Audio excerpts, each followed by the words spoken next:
Hello dear students, अस्सलाम वालेकुम। एक और नए टॉपिक के साथ रिप्रोडक्शन एक नया टॉपिक है। इसके अंदर हम पढ़ेंगे कि रिप्रोडक्शन क्या है, क्यों ज़रूरी होती है, और उसके अलावा रिप्रोडक्शन के दो मेन टाइप हैं, असेक्सुअल और सेक्सुअल टाइप रिप्रोडक्शन। अगर हम बात करें रिप्रोडक्शन की, तो रिप्रोडक्शन जो वर्ड है ये दो वर्ड से मिलकर बना हुआ है, री एंड प्रोडक्शन। वर्ड री का मतलब है अगेन, एंड प्रोडक्शन का मतलब क्या है, टू प्रोड्यूस, मीन्स के अगेन प्रोड्यूस।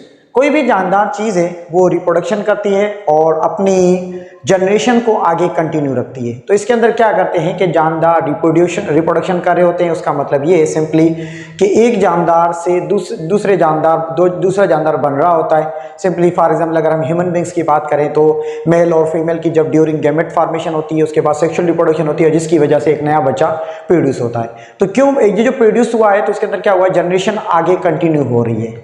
तो इसी को ही कह रहे होते हैं अगेन प्रोडक्शन। अब वो जो बच्चा है आगे जाकर वो मैच्योर होगा, फिर उसकी भी मैरिज होगी, शादी होगी, तो उसके बाद देन वो भी आगे जाकर क्या करेगा, बच्चे प्रोड्यूस करेगा। तो इसी को ही हम नाम क्या दे रहे होते हैं, रिप्रोडक्शन। तो रिप्रोडक्शन एक किस्म का प्रोसेस है जिसके अंदर जानदार चीजें अपनी जनरेशन को आगे कंटिन्यू रखती हैं। वो अपने एक जनरेशन से दूसरे जनरेशन में अपना जेनेटिक मटेरियल को भी ट्रांसफर कर रही होती है, तो उसको भी हम रिप्रोडक्शन कह सकते हैं। तो यहाँ पर इसकी डेफिनेशन को समझते हैं। तो रिप्रोडक्शन क्या है, एक किस्म का प्रोसेस है by which all organism give rise to new offspring. एक ऐसा प्रोसेस है जानदारों के अंदर जो क्या कर रहा है, न्यू ऑर्गेनिज्म प्रोड्यूस करेगा सिमिलर टू देमसेल्व्स, अपने पेरेंट्स की तरह। अब अगर हम बात करें, हम सारे एक इंसान हैं, तो एक इंसान दूसरे इंसान के साथ सिमिलर है। शक्ल के हिसाब से तो नहीं कह रहे, लेकिन इंटरनल हमारी बॉडी के अंदर डीएनए है तो दूसरे इंसानों के अंदर डीएनए भी होगा। हमारे पास दो आंखें हैं तो दूसरे इंसानों के पास भी क्या होंगे, आंखें होंगी। इसको हम नाम दे रहे होते हैं कि वो इस तरह के सिमिलर प्रोड्यूस ऑर्गेनिज्म प्रोड्यूस करेगा। तो रिप्रोडक्शन क्यों जरूरी है, देखिए कोई भी जानदार चीज है, अगर उसको अपनी नस्ल को आगे कंटिन्यू रखना है, उसकी जनरेशन को आगे कंटिन्यू रखना है, तो रिप्रोडक्शन करना लाजमी है। अगर वो जानदार चीज जो है अगर रिप्रोडक्शन नहीं करेगा तो उसकी जनरेशन आगे जाकर खत्म हो जाएगी, उसका नाम ही नहीं रहेगा। तो जानदारों को रिप्रोडक्शन भी एक किस्म का ऐसा मैकेनिज्म है जिसके जरिए जानदार अपनी जनरेशन को आगे कंटिन्यू रख सकते हैं। तो रिप्रोडक्शन की एक और डेफिनेशन हम कह सकते हैं कि process in which generation keep continued, कि जनरेशन को आगे कंटिन्यू रखने के लिए जानदार चीजें जो प्रोसेस कर रही होती है उसको नाम क्या देते हैं, रिप्रोडक्शन। इसके अंदर बच्चे प्रोड्यूस होते हैं, कुछ इनके पेरेंट्स की तरह होते हैं, कुछ इनसे थोड़े बहुत डिफरेंट प्रोड्यूस हो रहे होते हैं। अब जो भी जानदार चीज प्रोड्यूस होती है उसका कोई ना कोई लाइफ स्पेन होता है, जिंदगी का वक्त होता है। जैसे कि अगर हम ह्यूमन बींग्स की बात करें तो आज के टाइम के हिसाब से जनरली अगर अप्रोक्सिमेटली बात करें तो एज जो है 65 से 70 ईयर्स ह्यूमन बींग्स की एज है, उसके बाद उसकी डेथ हो जाती है। तो जो जानदार एक रिप्रोड्यूस हो रहा है, इस दुनिया के अंदर आ रहा है, उसका लाइफ पीरियड स्टार्ट हो रहा है टिल टू डेथ, वहां के बीच में वो क्या करता है, अपनी जनरेशन को आगे बढ़ाने के लिए रिप्रोडक्शन का मैकेनिज्म इस्तेमाल करता है, जिसकी वजह से उसकी जनरेशन आगे कंटिन्यू हो रही होती है। अगर वो जानदार अपनी रिप्रोडक्शन नहीं करेगा, अपनी जनरेशन को आगे कंटिन्यू नहीं करेगा, तो उसकी वजह से क्या हो जाएगा, उसकी जनरेशन वहीं स्टॉप हो जाएगी। तो मोस्टली जो भी जानदार चीज़ें रिप्रोडक्शन कर रहे होते हैं तो उसके अंदर क्या होता है कि वो अपनी जनरेशन को आगे कंटिन्यू रख रहे होते हैं। अब इसके बाद कोई जानदार जो पैदा होता है तो वहां पर एक किस्म की लाइफ स्पेन कहते हैं, उसकी जिंदगी का जो वक्त होता है इसको हम क्या कहते हैं, life span. Period from birth to death, birth से लेकर डेथ तक जो पीरियड होता है उसको हम नाम क्या देते हैं, लाइफ स्पेन का नाम दे रहे होते हैं। तो लाइफ स्पेन का मतलब क्या है कि जिंदगी का वक्त जो भी इंसान हो, चाहे कोई प्लांट हो, चाहे कोई एनिमल हो, चाहे कोई माइक्रो ऑर्गेनिज्म हो, वो बर्थ और उसके बाद उसकी डेथ तक का जो बीच का जो ड्यूरेशन है उसको हम नाम क्या देते हैं, लाइफ स्पेन। अब हमारी बॉडी के अंदर जब नए सेल बन रहे हैं तो सेल के अंदर भी रिप्रोडक्शन होती है, जिसको हम कहते हैं सेल डिवीजन। तो सेल रिप्रोड्यूस होते हैं, एक सेल से दूसरे चार, इस तरह सेल रिप्रोडक्शन हो रही होती है। सेल रिप्रोड्यूस हो रही होती है तो सेल का भी टाइम होता है। कोई बॉडी के अंदर जैसे फॉर एग्जाम्पल हमारी बॉडी में रेड ब्लड सेल है तो 120 डेज के बाद ऑटोमेटिकली वो क्या हो जाएंगे, उनकी डेथ हो जाएगी, फिर न्यू ब्लड सेल आ जाएंगे। इसी तरह हमारे पास व्हाइट ब्लड सेल की भी ड्यूरेशन होता है। तो यहाँ पर जिंदगी का कोई जो भी जानदार चीज होगी उसका कोई ना कोई पीरियड होगा, उसका कोई ना कोई पीरियड होगा, उसके बाद वो ऑटोमेटिकली इस दुनिया से खत्म हो जाएगी और उससे न्यू जनरेशन बनेगी। अगर ये लाइफ स्पेन नहीं होता तो हम रिप्रोडक्शन की जरूरत ही नहीं आती। इस दुनिया के ऊपर बहुत सारे ऐसे जानदार हैं, अगर हम कहें वो पैदा होते हैं उसके बाद डेथ हो जाती है। ह्यूमन बींग्स की बात करें, अगर ये चीजें ना होती तो यहाँ पर रहने की जगह भी नहीं होती, हमारे पास फूड के सोर्सेस ही नहीं होते, एक इंसान दूसरे इंसान से पूरी तरीके से खाना भी नहीं मिल पाता उन सबको। तो ये सारी चीजें तो अल्लाह ताला की एक निज़ाम से क्या है कि हर जानदार का कोई ना कोई टाइम पीरियड पेरेंट बनाया है उसके बाद उसको इस दुनिया से जाना होता है, तो उसको हम नाम देते हैं लाइफ स्पेन, जिंदगी का जो दौरानिया होता है। तो यहाँ पर जैसे कि हम बात करें इंसानों की, तो ये अप्रोक्सिमेटली फिक्स नहीं है। अप्रोक्सिमेटली का मतलब है ज्यादातर जनरली 65 ईयर्स जो होते हैं ह्यूमन बींग्स जिंदा रह सकते हैं, उसके बाद कुछ और भी ज़्यादा सर्वाइव करते हैं, इससे पहले भी कुछ मर जाते हैं, लेकिन ये जो बता रहा है ये क्या है, ये अप्रोक्सिमेटली बता रहा है। उसके बाद पैरोट है, पैरोट की सबसे ज़्यादा लाइफ स्पेन है, 140 ईयर्स तक पैरोट जिंदा रह सकता है।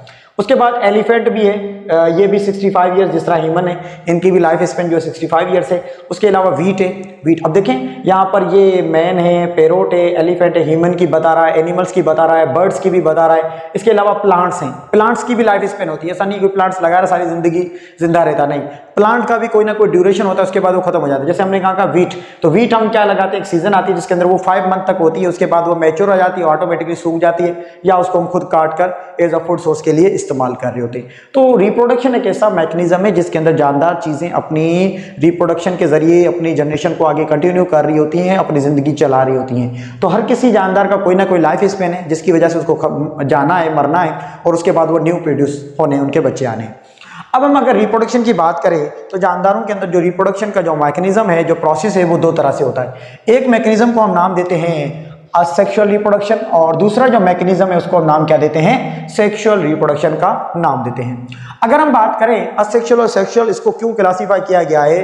असेक्सुअल का मतलब ये है कि जिसके अंदर गैमेट्स की इन्वॉल्वमेंट ना हो। गैमेट्स क्या होते हैं? ऐसे सेल होते हैं जिनसे आगे जाकर बच्चे प्रोड्यूस होंगे। तो असेक्सुअल के अंदर क्या होता है कि इसके अंदर गैमेट्स इन्वॉल्व नहीं होते हैं, तो इनके अंदर ना दो पार्टनर आपस में सेक्स करते हैं, और इनके थ्रू अब क्या होता है कि गैमेट्स प्रोड्यूस नहीं हो रहे होते हैं, इसी वजह से इसको कहा जाता है असेक्सुअल रिप्रोडक्शन। लेकिन सेक्सुअल रिप्रोडक्शन में क्या होता है कि दो पार्टनर होते हैं, दोनों पार्टनर, सेक्सुअल रिप्रोडक्शन का मतलब यही है कि इनके अंदर गैमेट्स प्रोड्यूस होते हैं, जिसकी वजह से इसको हम सेक्सुअल रिप्रोडक्शन की बात कर रहे हैं। तो असेक्सुअल और सेक्सुअल जो इनको डिफाइन किया गया है वो किसकी बेस पर किया गया है? गैमेट्स की वजह के ऊपर, और लेकिन खाली गैमेट्स नहीं, गैमेट्स फर्टिलाइजेशन के ऊपर। अगर गैमेट फर्टिलाइज होंगे तो हम कह सकते हैं, अगर गैमेट्स बन रहे भी हैं, फर्टिलाइजेशन नहीं हो रही, तो उसको हम सेक्सुअल नहीं कहेंगे। सेक्सुअल उस वक्त कहेंगे जब गैमेट्स जो हैं ये फर्टिलाइज हों, जब मेल और फीमेल गैमेट्स आपस में फर्टिलाइज होंगे, जब एग और स्पर्म फर्टिलाइज हो जाएंगे, तो उसको हम करेंगे सेक्सुअल कहेंगे। अगर ये फर्टिलाइजेशन ना हो तो उसको हम क्या नाम दे देंगे? उसको हम कहेंगे असेक्सुअल रिप्रोडक्शन। तो असेक्सुअल और सेक्सुअल को किस बेस पर क्लासीफाई किया गया है? On the basis of gametes fertilization. Gametes fertilization होती है तो हम उसको नाम देंगे सेक्सुअल रिप्रोडक्शन, अगर गैमेट फर्टिलाइज हो गए। अगर नहीं होते तो उसको हम क्या कहेंगे? Asexual reproduction. फॉर एग्जांपल यहाँ पर हमारे पास ये एक स्पर्म है और यहाँ पर ये एक एग है, ये दोनों आपस में मिल जाएंगे, फ्यूजन हो जाएगी, तो इस प्रोसेस को हम नाम क्या देंगे? फर्टिलाइजेशन का नाम देंगे। तो इस प्रोसेस के अंदर क्या हुआ, देखें, एग आ गया और स्पर्म जो है आपस में फ्यूज हो गए, दो चीजें मिल गई, तो इसको प्रोसेस को हम कह सकते हैं कि ये सेक्सुअल रिप्रोडक्शन है। लेकिन अगर यहाँ पर इस तरह का प्रोसेस नहीं होता है, असेक्सुअल में ये नहीं होता है। सेक्सुअल में जस्ट कोई ना कोई एक सेल होगा या पेरेंट प्लांट होगा, उससे न्यू ऑर्गेनिज्म बन जाएगा विदाउट गैमेट फॉर्मेशन या विदाउट फर्टिलाइजेशन के। अब इनके अंदर कुछ डिफरेंसेस जो हैं वो हम डिस्कस करते हैं। अब यहाँ देखें कि असेक्सुअल रिप्रोडक्शन जो होता है ये क्या है कि इसके अंदर गैमेट्स की इन्वॉल्वमेंट नहीं होती, ना ही कोई फर्टिलाइजेशन होती है, तो इसके अंदर जस्ट एक पेरेंट इन्वॉल्व होता है, जिसको हम कहते हैं यूनिपेरेंटल। यूनिपेरेंटल का मतलब है जिसके अंदर सिर्फ एक पेरेंट इन्वॉल्व होगा और वही पेरेंट क्या करेगा, आगे जाकर बच्चे प्रोड्यूस करेगा, तो इसके अंदर कोई गैमेट्स की इन्वॉल्वमेंट नहीं होती है। लेकिन सेक्सुअल रिप्रोडक्शन क्या है? बाय पेरेंट है। इसके अंदर दो डिफरेंट सेक्स के ऑर्गेनिज्म होंगे। जैसे हम ह्यूमन बींग्स की बात करें तो मेल होगा और फीमेल होगा, मेल स्पर्म प्रोड्यूस करता है और फीमेल एग प्रोड्यूस करती है, तो उन दोनों की जब मिलते हैं तो उसको हम कहते हैं फर्टिलाइजेशन का प्रोसेस होगा। तो यहां पर असेक्सुअल के अंदर एक पेरेंट इन्वॉल्व होता है और सेक्सुअल रिप्रोडक्शन के अंदर टू पेरेंट्स इन्वॉल्व होते हैं। यहां पर असेक्सुअल रिप्रोडक्शन के अंदर एक ही पेरेंट होगा जिसके अंदर कोई गैमेट्स का यहां पर रोल वगैरह नहीं है, जस्ट एक ही पेरेंट होगा, वो अपनी बॉडी के पार्ट को सेपरेट कर सकता है या सेल को डिवाइड करके। फॉर एग्जांपल जैसे कि यहां पर बैक्टीरिया की बात करें तो बैक्टीरिया जो है वो असेक्सुअल रिप्रोडक्शन के जरिए डिवाइड होता है। अब बैक्टीरिया के पास ये एक सेल है, ये बैक्टीरिया क्या करेगा, अपने इसी सेल को क्या करेगा, आगे डिवाइड कर देगा, एक सेल अलग हो जाएगा दूसरा। इसके अंदर देखें सिर्फ एक सेल था, वो डिवाइड हुआ, उससे दो सेल बन गए, मतलब ये एक बैक्टीरिया था, इससे दो बैक्टीरिया बन गए। कोई यहाँ पर गैमेट्स का इन्वॉल्वमेंट नहीं है, जस्ट एक ही पेरेंट था, इससे दो बच्चे प्रोड्यूस हो गए, तो ये क्या कहलाती है? असेक्सुअल। तो यहाँ पर असेक्सुअल रिप्रोडक्शन के अंदर कोई गैमेट्स की फॉर्मेशन नहीं होती, गैमेट्स प्रोड्यूस्ड नहीं होते हैं, लेकिन यहाँ पर मेल और फीमेल जो है गैमेट्स प्रोड्यूस होते हैं। मेल का जो गैमेट्स को हम नाम क्या दे रहे होते हैं, फीमेल का गैमेट्स जो होता है उसको हम एग कहते हैं, ठीक है। और उसके अलावा यहाँ पर मेल का जो गैमेट्स प्रोड्यूस होता है उसको हम नाम क्या देते हैं? स्पर्म। तो ये आपस में फ्यूज होते हैं जिसको हम कहते हैं फर्टिलाइजेशन, और इससे एक न्यू ऑर्गेनिज्म बन जाता है। उसके बाद असेक्सुअल रिप्रोडक्शन में होता क्या है कि इसके अंदर मियोसिस जो होती है वो एब्सेंट होती है। इसके अंदर मियोसिस नहीं होती है, इसके अंदर जस्ट क्या होती है, इसके अंदर सिर्फ माइटोसिस होती है। माइटोसिस के जरिए एक सेल डिवाइड होता है, उससे न्यू सेल प्रोड्यूस हो जाते हैं। तो मियोसिस में क्या होता है, रिडक्शनल डिवीजन, जिसकी वजह से क्रोमोसोम नंबर जो होते हैं क्या हो जाते हैं, हाफ हो जाते हैं। मियोसिस के अंदर क्रोमोसोम जब हाफ हो जाते हैं तो यहाँ पर क्या होगा कि सेक्सुअल रिप्रोडक्शन के मियोसिस होगी तो यहाँ पर नहीं होगी। यहाँ पर जब हाफ हो जाएंगे तो क्या होगा, एक के अंदर सिंगल क्रोमोसोम होंगे और स्पर्म के अंदर ही सिंगल एन क्रोमोसोम होंगे, जिसकी वजह से ये 2n बनकर डिप्लॉइड बन जाता है। तो यहाँ वाले जो मियोसिस होती है उसकी वजह से क्या होगा कि यहाँ पर मियोसिस जो होगी उसकी वजह से हैप्लॉइड सेल प्रोड्यूस होंगे। हैप्लॉइड सेल प्रोड्यूस होंगे। हैप्लॉइड सेल की वजह से क्या होगा, यहाँ पर मेल एंड फीमेल जो हैं इनके अंदर क्या होगा कि मेल का सिंगल एन आएगा और फीमेल का भी सिंगल एन, ये आपस में मिलकर क्या बना लेंगे, 2n। तो ये क्या बन जाएगा, डिप्लॉइड बन जाएगा। ठीक है, लेकिन यहाँ पर ऑफस्प्रिंग जो होते हैं, और सॉरी यहाँ पर जो मियोसिस होती है, यहाँ पर मियोसिस नहीं होती है, यहाँ पर जस्ट क्या होती है, माइटोसिस। तो मियोसिस के अंदर ये प्रोसेस होता है हैप्लॉइड, लेकिन यहाँ पर मियोसिस एब्सेंट होती है, जस्ट माइटोसिस होती है। डिप्लॉइड सेल है, उसी से डिप्लॉइड सेल प्रोड्यूस हो रहा होता है। उसके बाद यहाँ पर असेक्सुअल रिप्रोडक्शन के अंदर जो जानदार होते हैं वो आइडेंटिकल तो होते, कहाँ किसकी तरह, पेरेंट्स की तरह आइडेंटिकल होते हैं। तो offspring identical to their parents, जैसे बच्चे जिस तरह के पेरेंट्स होंगे बिल्कुल आइडेंटिकल होंगे अपने पेरेंट्स की तरह। इनके जो बच्चे प्रोड्यूस होंगे बिल्कुल आइडेंटिकल होंगे अपने पेरेंट्स की तरह। इनके अंदर कोई जेनेटिक चेंज नहीं आएगा, क्योंकि इसके अंदर एक ही पेरेंट है, उसके जो कैरेक्टर होंगे वो भी उन्हीं के बच्चों के अंदर वो प्रोड्यूस होंगे। इनके अंदर बच्चे जो होंगे वो आइडेंटिकल नहीं होंगे पेरेंट्स की तरह, उनके बहुत थोड़ा बहुत चेंज आएगा। जैसे हम ह्यूमन बींग्स है तो हम बिल्कुल आइडेंटिकल नहीं है, हम हमारे पेरेंट्स के साथ, हमारे अंदर थोड़ा बहुत डिफरेंस है। तो यहाँ पर आइडेंटिकल नहीं होते और यहाँ पर आइडेंटिकल होते हैं बच्चे। उसके बाद असेक्सुअल रिप्रोडक्शन जो है ये फास्टेस्ट मोड है रिप्रोडक्शन का, जिसके अंदर बहुत ही कम टाइम के अंदर बहुत ज्यादा बच्चे प्रोड्यूस किए जा सकते हैं। तो fastest mode of production of large number of offspring in less time, बहुत ही कम टाइम के अंदर बहुत सारे बच्चे प्रोड्यूस हो सकते हैं। तो ये फास्टेस्ट मोड ऑफ मल्टीप्लेक्शन या रिप्रोडक्शन का कहलाता है। ये less repeat increase in numbers, यहाँ पर ये जो स्लो प्रोसेस है इसको टाइम लगता है, जिसके अंदर कम बच्चे प्रोड्यूस हो रहे होते हैं। उसके अलावा इनके अंदर कोई जेनेटिक रिकॉम्बिनेशन नहीं आता, मतलब वेरिएशन नहीं आता।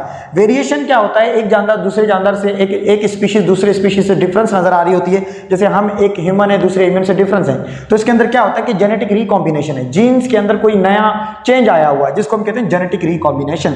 तो यहाँ पर जेनेटिक रिकॉम्बिनेशन नहीं होती क्योंकि एक ही पेरेंट होता है, जिस तरह का है उसी का बच्चे प्रोड्यूस होंगे, तो नो जेनेटिक रिकॉम्बिनेशन। और यहाँ पर क्या होगा, जेनेटिक रिकॉम्बिनेशन होगा, मतलब मेल का जीन अलग होगा, फीमेल का जीन अलग होगा। जब दोनों मिलेंगे तो न्यू चीज बनेगी, रिकॉम्बिनेशन कहेंगे, रिकॉम्बाइन हो जाएंगे।